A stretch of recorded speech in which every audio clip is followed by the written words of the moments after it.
Hi everyone. So I said I'd come on and talk about the book that I've been reading lately, and I've been putting up a few snippets of quotes and stuff on my Instagram stories, and a lot of people have been messaging me and asking me what book it is I'm reading. So I said I'd do a little review of it. Also, I put on a bit of makeup and strip lashes for this video. These are like Russian strip lashes from Virgo Lashes. I love them. So I'm gonna get into the review.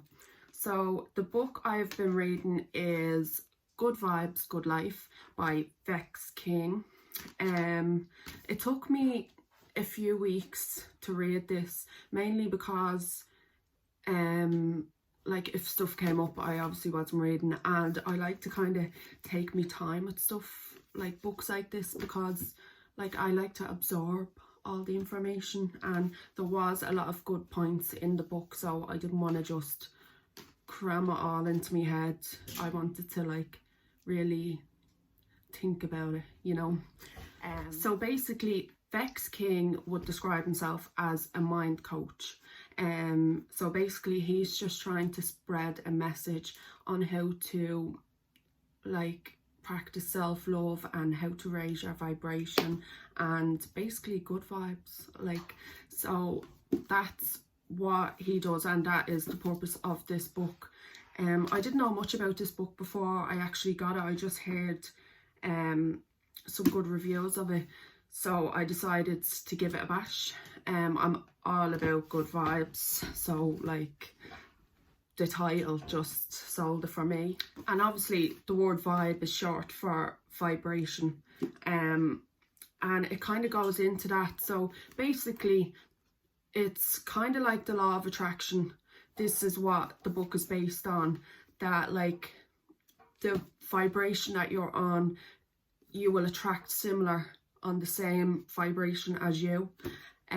So when I first read The Law of Attraction, it was a good book to kind of introduce you to the law of attraction, but it didn't really explain like it very well. It was kind of more talking about people's stories and stuff, and ask, believe, receive and stuff like that. So this kind of goes into it more in depth, and it talks about the law of vibration, which I felt was kind of left out of the book, The Law of Attraction.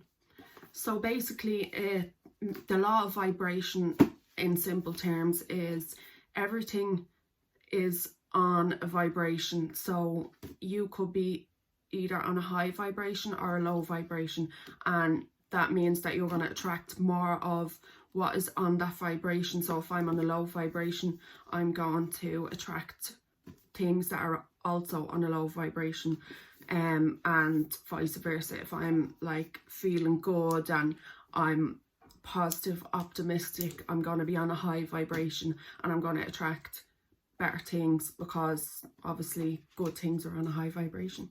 So certain things lower your vibration, so stuff like jealousy, gossip and stuff like that will lower your vibration. So it's important to kind of, obviously people gossip and stuff like that, but it's important to kind of limit the amount of gossip so that it's not interfering with how you're feeling and it doesn't bring down your vibe.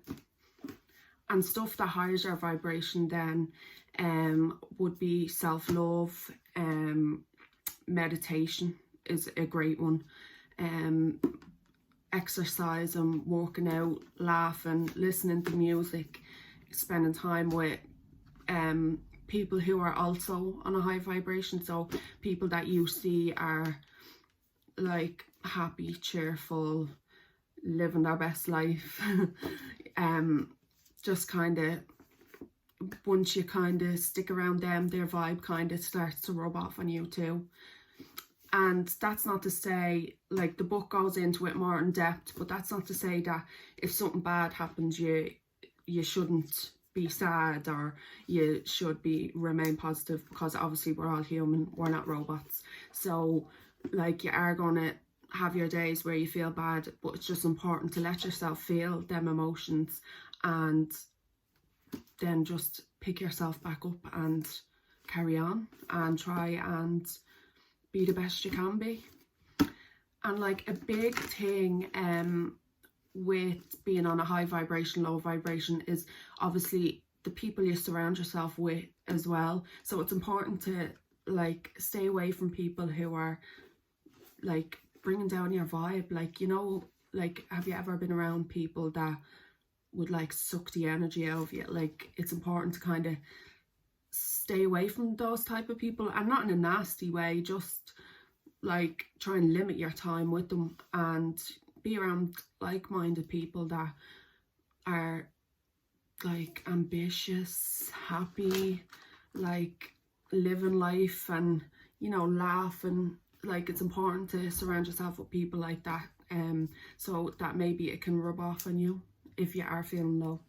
Also, the book goes into, so basically when you're setting goals, it tells you to write them as if they have already happened. So if you want to attract something into your life, write it as if it already happened. So if you want to be, say, a makeup artist in MAC, you would write like, I am a makeup artist in MAC, and you would read that and believe it, and obviously try and be on a high vibration.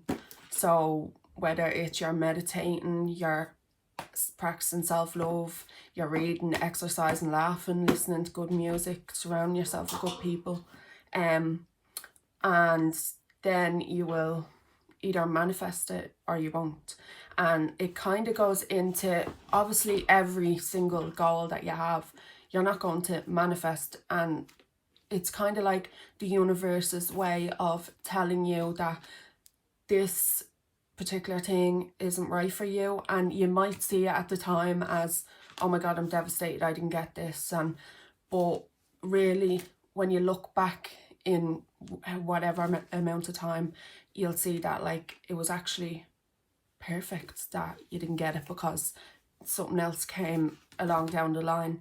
And one of the quotes that I seen in the book, and it really stuck out to me, was rejection is just redirection to better things. And this really stuck out to me because, like, oftentimes when you look back and in certain situations when you were praying for something, whether it be a job or anything like that, and you didn't get it, you were like feeling kind of crap and like devastated that you didn't get it. And then you look back and you're like, it was meant to be. Like, I remember going for job interviews because I was looking to get out of retail, and I went for interviews for receptionists and things like that. And when I wouldn't get them, I'd be like devastated, because I'd be like, just felt like giving up. I was like, I'm gonna be stuck here like forever, and I don't want to be.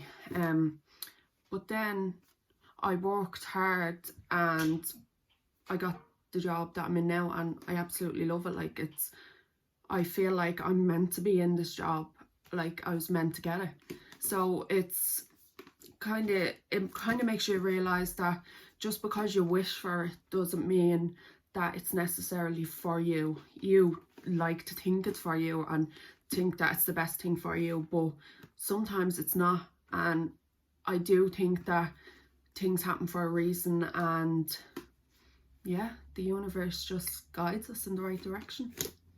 Obviously this book goes into a lot more detail, but it's such an easy to read book. Like, even like at the start of every chapter, like every chapter is only a couple of pages long, and it's split out into sections, and at the start of each kind of chapter there's quotes at the start, and like it's just so easy to read. Like, you don't even, like, it's not an effort to read at all, and there's some illustrations in it, but I really highly recommend it. And like, it's a great starter book if someone's looking to get reading and they just feel like they don't have time or they're not interested, or like, this is a great book to start off with. And I get all my books off the Book Depository online, it's free delivery, and like, it's grand. So when I'm in the middle of reading a book, I'll order another couple books so that they're ready for when I want to read again. So my next books I have are A New Earth by, oh, I'm not even going to say the author's name, and the same author of The Power of Now, and then I got The Power, which is, I think, a kind of sequel to The Secret, so I'm gonna read them next. But that's my review finished, so let me know what you think, and if you do get the book, let me know what you think of it.